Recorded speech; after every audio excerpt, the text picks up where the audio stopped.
¿Cómo estamos el día de hoy? Bien, profe. Bien, okay. Con ánimos para comenzar este día, ¿verdad? ¿Sí? Bueno, Andrea y Kimberly, me ponen las cámaras, por favor. Entonces vamos a hablar en la 145 y vamos a hablar de cuento. Yo sé que ya hemos hablado varias veces, pero pues es solo una retroalimentación. Entonces, vamos a decir que el cuento es... ¿Todos estamos en la 145? ¿Sí? Sí, profe. Sí, profe. Entonces, narración literaria. Concebida para hacer ¿qué? ¿Para hacer qué? Dice ahí. Contada. Contada. ¿Alguna vez han contado cuentos? Sí, profe. Nah, eso espero. Porque de repente sentimos que es algo de pasado, que ya no es para nosotros, pero no. La vez pasada les explicaba, es parte de nuestro folclore y nosotros debemos mantenerlo, ¿verdad? Bueno, está diseñada exclusivamente para ser contada. Es relativamente breve, ¿verdad? La vez pasada decíamos, no hay que estar 5 horas porque vamos a aburrir. Entonces debe ser un poco breve. El esquema debe ser sencillo porque no sabemos para qué auditorio puede ser para niños más pequeños, entonces no vamos a hacer una trama muy complicada, ¿verdad? Con una acción reducida sobre, esto puede ser sobre aspectos de la vida, no es una realidad lógica, es más bien una versión simbólica, no desarrolla tantos hechos, ambientes y personajes, sino más bien sistematiza los momentos y alterna los espacios y los hechos, ¿verdad? En espacios significativos. También posee algunas características, ya lo hablábamos, brevedad, debe ser breve para que no tienda a aburrir, ¿verdad?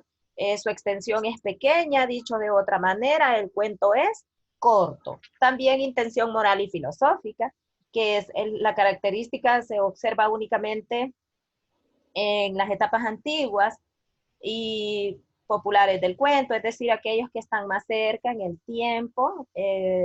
También se encuentran cuentos infantiles donde el autor pretende dejar una enseñanza moral a los niños, ¿verdad? Generalmente siempre se tiene una intención moral o dejar una enseñanza moral, ¿verdad? Aparece una condición sistemática en forma rápida y breve, plantea situaciones de la vida, en algunos otros casos es ficción, y así sucesivamente. También un procedimiento, ¿verdad? Como todo en la vida lleva una sistematización o un procedimiento, también este va a ser de forma donde predomine lo narrativo, es decir, contar, más contar que otra cosa, ¿verdad? El tiempo, sí, un orden cronológico y lineal, ¿verdad? Empezamos en el año 1800 y luego no lo vamos a pasar. Y luego en el 2020, no, lleva un orden cronológico y lineal. La estructura, respetan los momentos de las acciones, que todo tiene un inicio, un desarrollo y un desenlace, ¿verdad? Esto en cuanto a la estructura. También hay una clasificación según sus características. Vamos a ver, ¿quién me ayuda por ahí, Carla?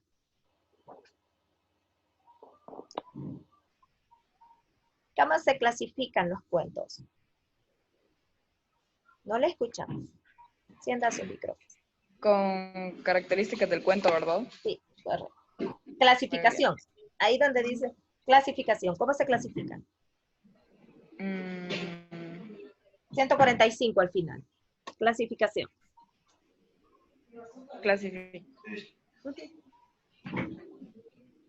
Su extensión en brevedad. 145 al final. Clasificación. Ya, lo lamento.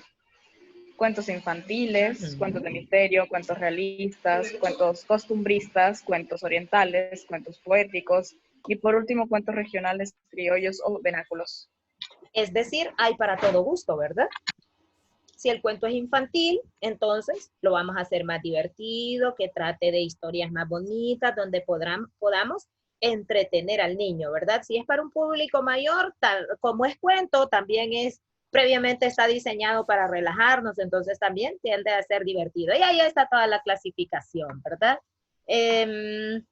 Nos aparece entonces, vamos a hablar un poco del análisis de las cualidades morales, ahí en la siguiente página.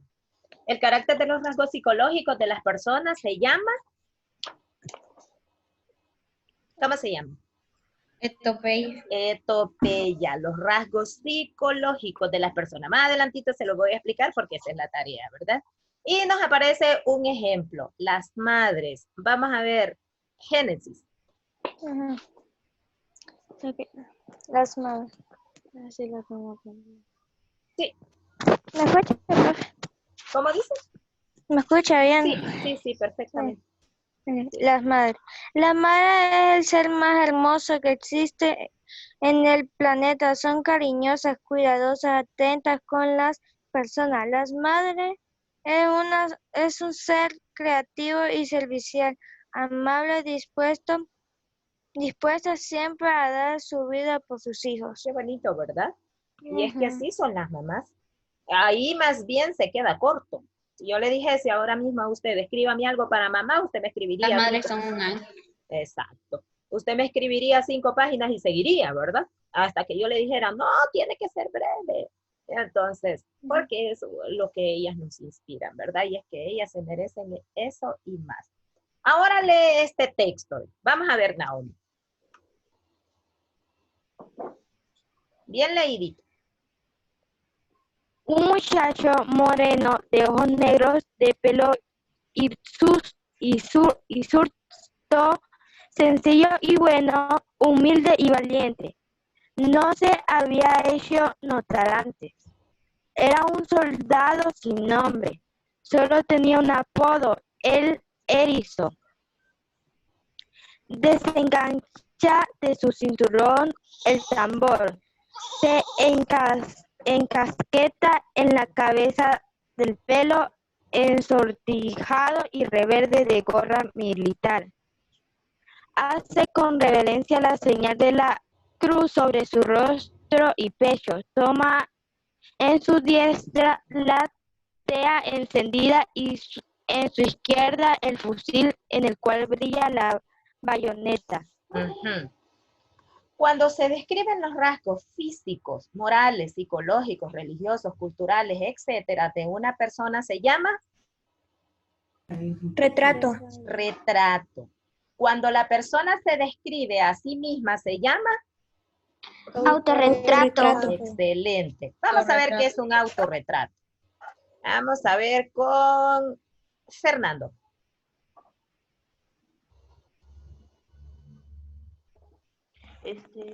Mis ojos oscuros y están llenos de pestañas. Ñargas.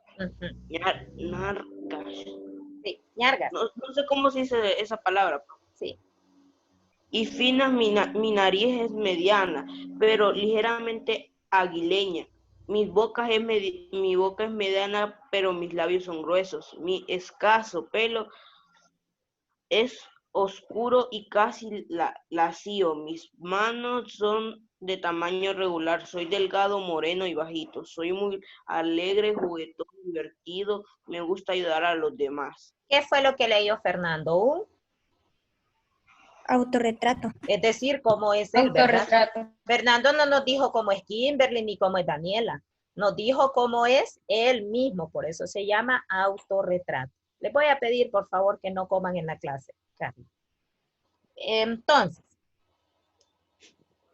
las cualidades de un retrato son, vamos a ver, las cualidades de un retrato son pintar con colorido las cualidades de la persona, destacar sus propiedades y características. Es bien importante que vayamos entendiendo esto porque si leen la agenda que nos toca de trabajo para la siguiente semana, se dan cuenta que el día de hoy nos toca esto. Entonces es bien importante que vayamos entendiendo.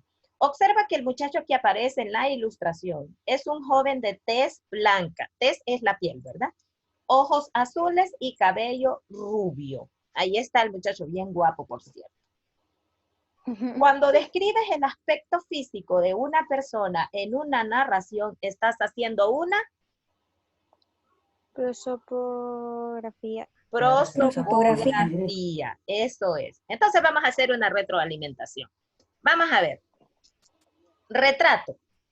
Esto describe Cuando vamos a hacer un retrato, describimos los rasgos físicos, los rasgos morales, los rasgos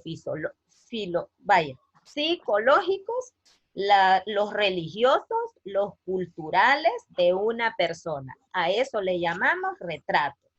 Cuando la persona se describe a sí misma, se llama autorretrato, ¿verdad?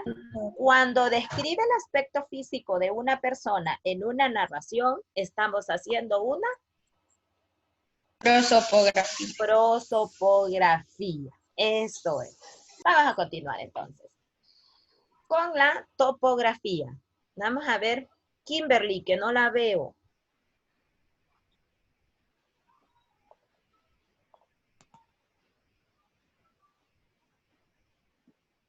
Kimberly, ¿no se escucha? Creo que no. Camila. Ok, topografía es la descripción de un lugar o de un paisaje. Por medio de la palabra escrita se describe la realidad. Y observamos la ilustración de la página número 147. Y hacemos una descripción de lo que observamos. Camila, ¿qué hay en la ilustración? Una playa, hay Naomi. mar, Hay palmeras. Carla. Carla. Es que está en otra cosa, Carla. Le voy a pedir, por favor, que se concentre en la clase.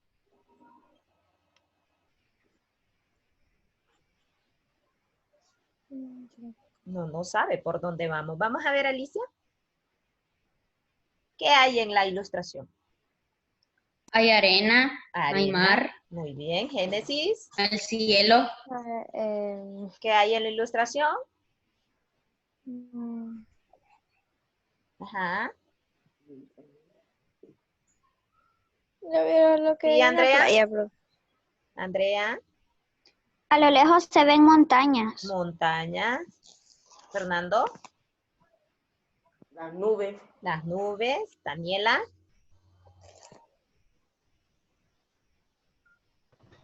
Un lindo paisaje. Ajá, muy bien. Excelente. Entonces, lo que ustedes acaban de hacer ahora mismo se llama una topografía. Recordándoles que la topografía es la descripción de un lugar o de un paisaje.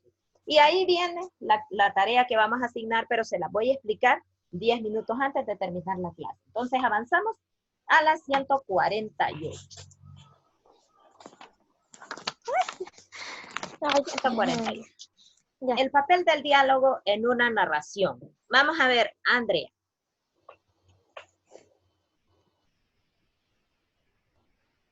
Ahí nos ayuda en la 148.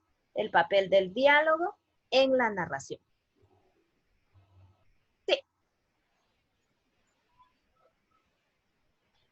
Los primeros párrafos son la voz del narrador. Eso Su es. presencia es muy importante porque actúa de intermediario entre los personajes y el lector. Su intervención puede ser narrativa o para hacer una aclaración en medio o al final de lo que un personaje dice. Ujú. Cada personaje inicia un párrafo nuevo. Siempre termina con punto y aparte. Lo que dice cada personaje va precedido de una raya o un guión mayor. Eso es. Cuando las personas nos comunicamos oralmente, lo hacemos por medio del diálogo. Hasta es la forma más directa de expresar nuestras ideas y nuestros sentimientos. De la misma forma, cuando escribimos y queremos expresar un cuento o una conversación entre varios personajes, usamos la técnica del diálogo. Eso es. Y es que a diario nos comunicamos a través del diálogo, ¿verdad? Y en todo contexto, en todo lugar donde nos encontremos, siempre nos comunicamos a través del diálogo. Por eso nos dan el consejo por ahí, que la persona que no sabe dialogar, entonces va a fracasar en cuanto a la comunicación se refiere, ¿verdad? Y en cuanto a esto debemos ser bastante tolerantes Debemos respetar las opiniones de los demás, debemos respetar los turnos, porque no podemos hablar juntos a la vez, debemos usar las normas de cortesía y todo este tipo de cosas, ¿verdad? Cada personaje dice, inicia con un párrafo nuevo, como cuando hacemos ejercicio de lectura cuando estamos en la escuela. Lo que dice cada personaje va procedido por una raya o un guión mayor. Un diálogo consiste en la transcripción directa al lenguaje escrito de lo que dicen los personajes en una narración. Bien, descripción directa al lenguaje escrito. Un diálogo perfectamente lo podemos escribir, ¿verdad? Una vez que termina la clase, usted puede escribir la clase. Ah, me acuerdo, tal vez no nos va a salir exactamente igual, ¿verdad? Pero sí, usted puede hacer como un resumen de la clase. Ah, esto dijo Naomi, esto aportó Fernando, esto aportó Camila, etc. Entonces nosotros nos acordamos del diálogo que vamos realizando, ¿verdad? Porque de eso se trata, de lo que dicen los personajes dentro de una narración. Ahora mismo no estamos haciendo una narración, pero sí, yo estoy explicando el tema, ustedes están participando, como siempre lo hacemos, ¿verdad? Una dinámica participativa en cuanto a la clase. Bien, vamos a hablar un poco de poesía. Y vamos a decir que la poesía es la expresión artística de la belleza a través de la palabra. Muy bien. Expresión artística de belleza por medio de la palabra. Y aparecen tres formas: la poesía lírica, la poesía narrativa y la poesía dramática. Y vamos a comenzar con la poesía lírica. Naomi.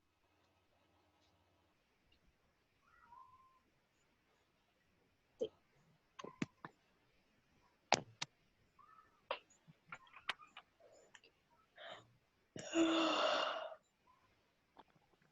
¿Quién tiene sueño? Escuché un bostezo. Sí. Yo. La poesía lírica es la que deja ver los sentimientos del autor. Es narrativa, sin cuenta la historia de un pueblo y se llama dramática. Cuando los personajes de un teatro se expresan en forma de poesía, es decir, cuando en un teatro se usan las características de la poesía. Eso es. Y esta puede ser expresada en verso o en prosa. Vamos a ver. ¿Qué es verso y qué es prosa? No se peleen, para todos hay tiempo para participar. Se los dejé de tarea, se los recordé en la clase anterior y hoy no vuelve a salir esto, ¿verdad? Profe, Mande. la prosa es la forma de expresión lingüística. Ajá. ¿Y el verso? Es el consejo de la palabra subjetiva a media rima y ritmo. Ah, pero entienden a lo que me acaban de decir. O sea, sí saben qué es verso y qué es prosa. Bueno, profe, el verso, es un enunciado o tal vez es un conjunto de palabras. Ajá, muy bien. Que dicho sea de paso, están sujetos, les decía en la clase anterior, está sujeto a una medida, a un ritmo y a una rima, no así la prosa. La prosa se escribe sin necesidad de utilizar una métrica o una medida. No, se van en líneas seguidas y no hay ningún problema en ese sentido, ¿verdad? Es como cuando escribimos un ensayo. Más adelante, cuando estén en 9º grado, 8º grado, ya vamos a ir aprendiendo a hacer ensayos, ¿verdad? Me imagino que en 6º grado les han de haber enseñado un poco, pero ya en secundaria pues se aprende más específicamente cómo realizar un ensayo. Pero esa es la forma más clara de escribir en prosa, cuando escribimos un ensayo. Sin embargo, cuando vamos a escribir poesía, no concibo una poesía en prosa. ¿Se imagina? No, ¿verdad? La poesía debe ir en verso. Por eso es expresión literaria que nosotros hacemos y que es resalta belleza a través de nuestras palabras. Y anteriormente ahí leíamos una pequeña poesía a mamá. Entonces aquí nos vuelve a recordar. Verso dice, conjunto de palabras sujetas a una medida y a un ritmo. O sea que van rimando y va sonando bonito, ¿verdad? Y la prosa es la forma de expresarnos sin someternos a reglas de medida, ritmo ni rima, ¿verdad? Entonces, esa es la diferencia entre verso y prosa, que el verso va sujeto a un ritmo, a una medida, y la prosa no va sujeto a ninguna de estas cosas, ¿verdad? Entonces, ahí vamos a ver y vamos a comparar dos lecturas. No sé si Pedro y Kimberly me pueden escuchar, es como no lo veo.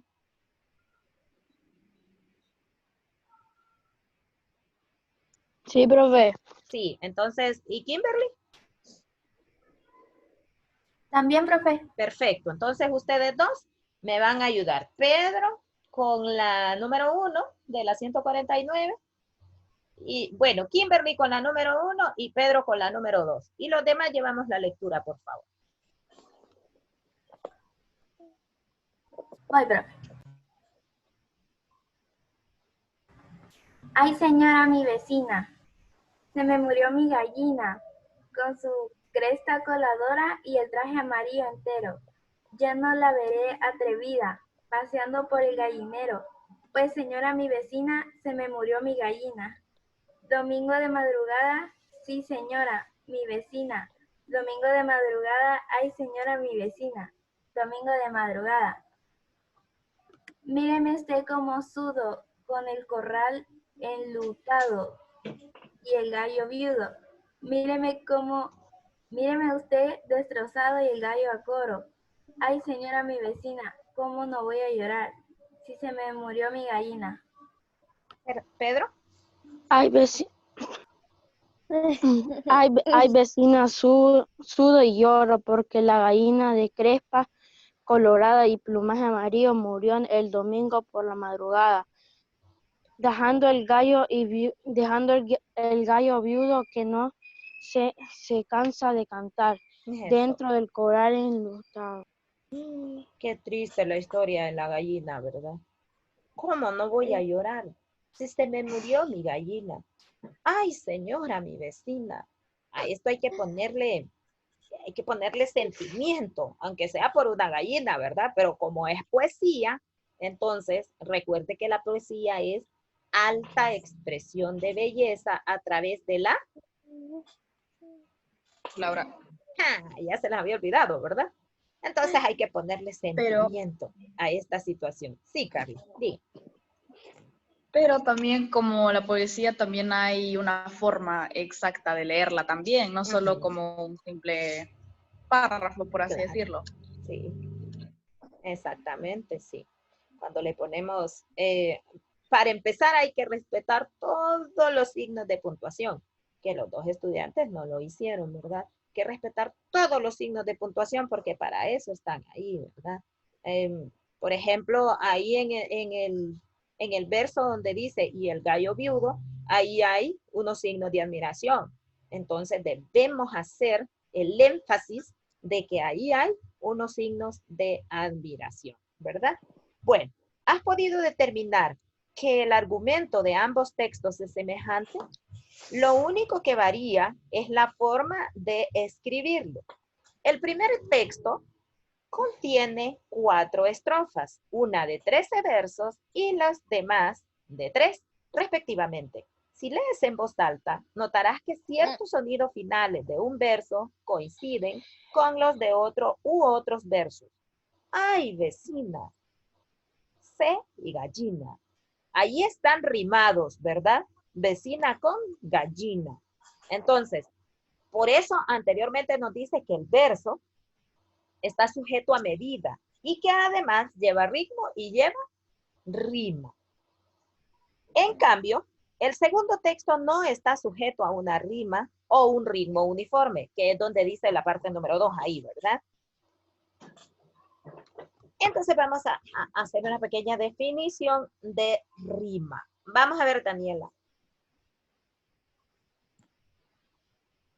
¿Qué es una rima?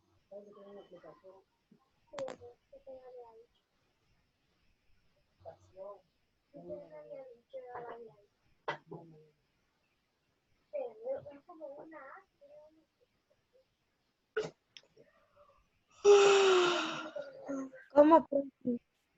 Ahí nos va, ayúdenos donde dice rima. ¿Qué es una rima?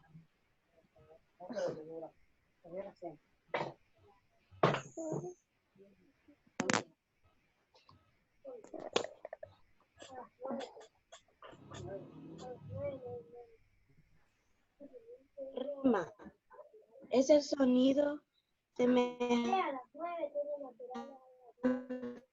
entre las sílabas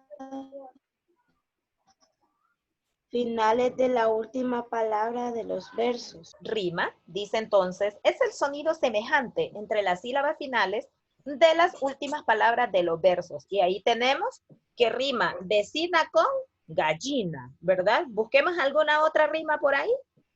En el verso número 3, colorada, con el verso número 4, entero, ¿rima o no rima?